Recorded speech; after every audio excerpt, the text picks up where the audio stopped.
tudo bem? Aqui é o professor Felipe. Eu resolvi gravar esse vídeo por conta de dois motivos. O primeiro deles é fazer uma devolutiva, né, uma explicação da atividade que eu mandei para vocês da aula da semana passada e também trazer uma abordagem da aula dessa semana, trazer alguns pontos principais para facilitar o entendimento de vocês da aula que foi transmitida no aplicativo dessa semana. Eu espero que vocês estejam acompanhando, tá? Essas aulas, certo? Então vamos lá. Então, o componente curricular é química, então vamos falar sobre as aulas de química. E a habilidade que foi trabalhada na aula dessa semana foi reconhecer que existem transformações químicas que não se completam, atingindo um estado chamado equilíbrio químico, em que reagentes e produtos coexistem. Então a gente vai estudar o equilíbrio químico, tá? Então, primeiro eu vou fazer uma breve devolutiva da atividade que eu já passei para vocês e estou aguardando o retorno, tá? Vou dar uma explicadinha para vocês. Então, o primeiro exercício. Em um dos experimentos da aula da professora, a professora adicionou metade de um comprimido de mesma massa, né? Então foi 48 gramas, em um recipiente contendo água quente, e a outra metade, 48 gramas, então mesma massa, foi adicionado na água fria. O tempo da reação foi cronometrado e registrado na tabela a seguir. Então, eu coloquei aqui na tabela os resultados que ela obteve lá no experimento. Então, a situação, água quente, água fria. O tempo da reação na água quente, 34 segundos. Água fria, o tempo de reação foi de 1 minuto e 24 segundos, certo? Então, a letra A. Quais dos fatores que influenciam a velocidade das reações foi testado neste experimento? Então, lá na aula da professora, ela falou que a velocidade das reações, elas podem ser afetadas por alguns fatores, tá? E qual dos fatores que ela falou lá na aula que foi testado nesse experimento? Ora, se uma possibilidade desse experimento foi feito na água quente, a outra parte do experimento foi feito na água fria, o que está sendo testado? Está sendo testado a temperatura. Então, como que a temperatura está influenciando nessa reação, tá? E como que ela influencia na velocidade dessa reação, ou das reações de forma geral? Ó, na água quente, o tempo da reação foi o quê? Menor que na água fria. Então, a temperatura acelera a velocidade das reações. Por quê? Porque quanto maior a temperatura, maior é o grau de agitação das moléculas. Maior o grau de agitação das moléculas, maior a probabilidade delas colidirem. E a gente vai, né, foi falado na aula, mas eu vou retomar aqui com vocês que para a reação acontecer precisa ter essas colisões. As moléculas precisam trombar, colidir uma na outra. Então, se o sistema está com uma maior temperatura, ele está mais agitado e as colisões acontecem com maior frequência, ok?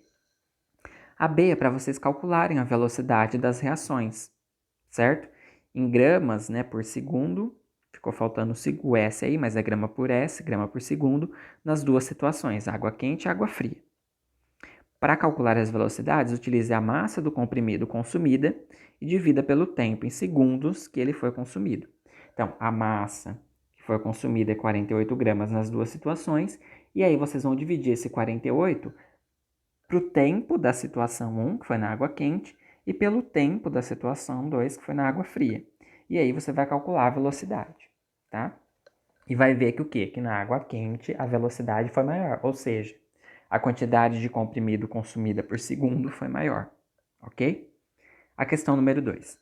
Explique por que alimentos demoram mais para estragar quando colocados na geladeira. Por que um alimento estraga? Porque ele sofre reações químicas.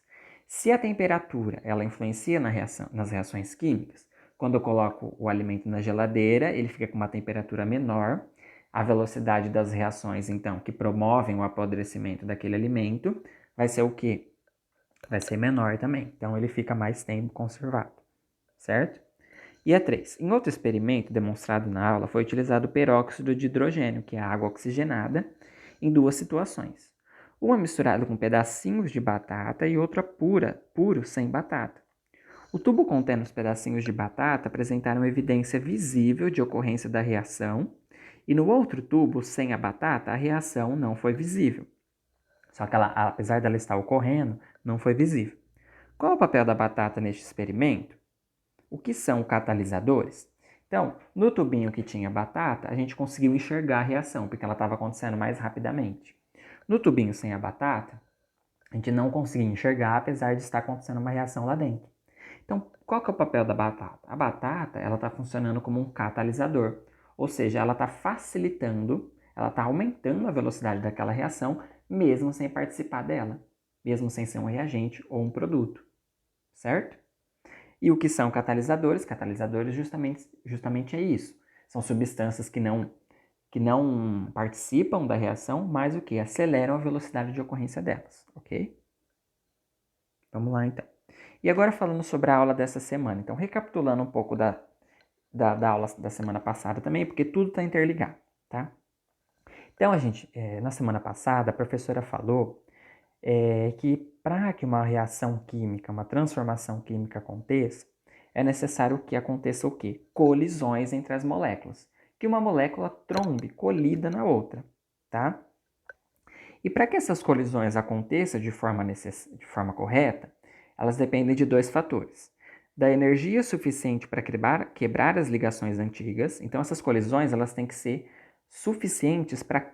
Elas têm que ter uma energia suficiente para quebrar as ligações antigas e tem que ter uma orientação, essas colisões têm que ter uma orientação adequada para formar o quê? Novas ligações, certo?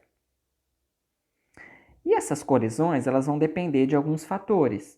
Fatores esses que, por interferir nas colisões, também interferem na velocidade das reações. Que fatores são esses? A temperatura, que a gente viu na atividade anterior. Então, quanto maior a temperatura, maior é a agitação das moléculas que participam da reação. Então, maior a agitação, maior frequência de colisões, então, maior a velocidade da reação. Superfície de contato. Então, ela fez um experimento lá, que ela colocou um comprimido inteiro e colocou um comprimido triturado. Ela viu que com o comprimido triturado, a velocidade da reação foi maior. Por quê? Porque tinha maior superfície de contato. Se eu tenho maior superfície de contato, mais fácil das moléculas se colidirem do que quando eu tenho uma menor superfície de contato, tá? Pressão. A pressão é um fator que influencia bastante a reação entre gases. Quanto maior a pressão, maior é a compressão dos gases. A pressão maior faz com que as moléculas de gases fiquem mais próximas umas das outras. Se elas ficam mais próximas, elas colidem muito mais e reagem muito mais rápido, né? Concentração. Se eu tenho uma maior concentração ali de substâncias, maior a probabilidade dessas substâncias entrarem em contato, colidirem, maior a velocidade da reação. Catalisador. O catalisador, a gente já comentou também, que ele acelera a velocidade da reação. Então, a presença do catalisador facilita com que a reação aconteça, ok? E aí, entrando mais na aula dessa semana agora, ela falou sobre reações reversíveis e reações irreversíveis. Então, o que seria uma reação irreversível? Como eu coloquei aqui o exemplo, ó, essa primeira reação, a combustão do magnésio. Então, o magnésio, quando ele entra em contato com oxigênio e calor, né, ele origina o óxido de magnésio. E tá vendo que a setinha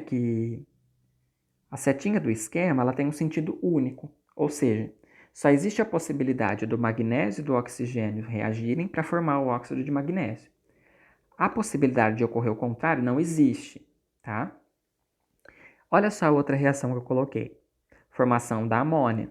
Então, o nitrogênio reage com o hidrogênio, formando o quê? Amônia. E olha as setinhas como estão aqui. Eu tenho uma seta do sentido dos reagentes para o produto e uma seta com o sentido do produto para os reagentes. O que isso quer dizer? Isso quer dizer que existe a possibilidade da amônia, que é o produto, retornar ao estado original, que são os reagentes, nitrogênio e hidrogênio.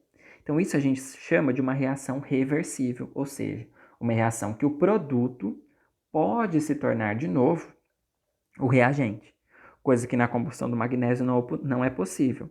Então, a gente chama de reação irreversível, ok? Então, As reações, elas vão entrar em equilíbrio químico só nas reações. O equilíbrio químico vai acontecer só nas reações que são reversíveis, ou seja, reações cujo produto pode se tornar de novo um reagente, tá? Quando que esse equilíbrio químico vai acontecer? Quando as velocidades de formação de produtos e de reagentes são iguais. Então, acompanhe aqui no gráfico aqui embaixo, ó. Então, nós temos a concentração, né, de produtos e reagentes. Então, a concentração de reagentes na linha vermelha e de produtos na linha azul. Quando a reação acontece, eu tenho mais reagente e tenho o quê?